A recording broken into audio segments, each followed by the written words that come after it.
This is a TP4056 charging module, which are very common for lithium-ion batteries.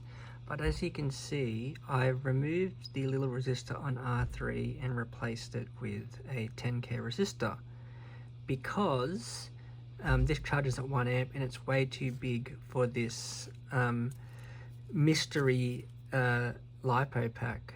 I don't know what the capacity is, so we're going to test it. And I have this lipo pack actually does have, if you can see, a bit hard to see, try and zoom in on it. It does have a little protection board in there to prevent over discharge, I assume, overcharge and short circuit protection. But this has got TP4056 has got built-in protections as well. And I found out that the person who did solder on the wires to the lipo pack had the wires backwards. So I put a little message here, battery plus minus has reversed wires, not me. And we have a little JST connector there, so we can use this little step-up module. This steps up, I think, less than 3 volts to 5 volts USB. It's only 500 milliamps, but we're going to discharge it and we are going to check the capacity of this cell. So this only charges now at 120 milliamps, very, very gentle.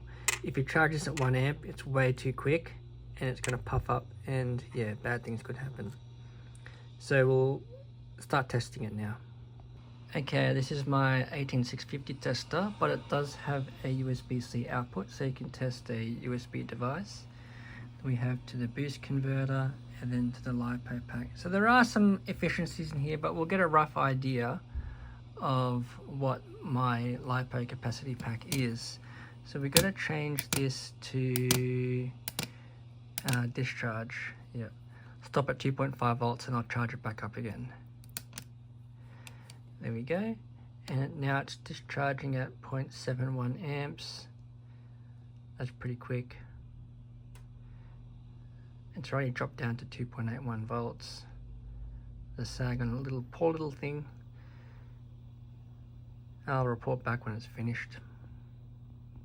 That didn't take very long at all. So down to 2.5 volts, 163 milliamp hours.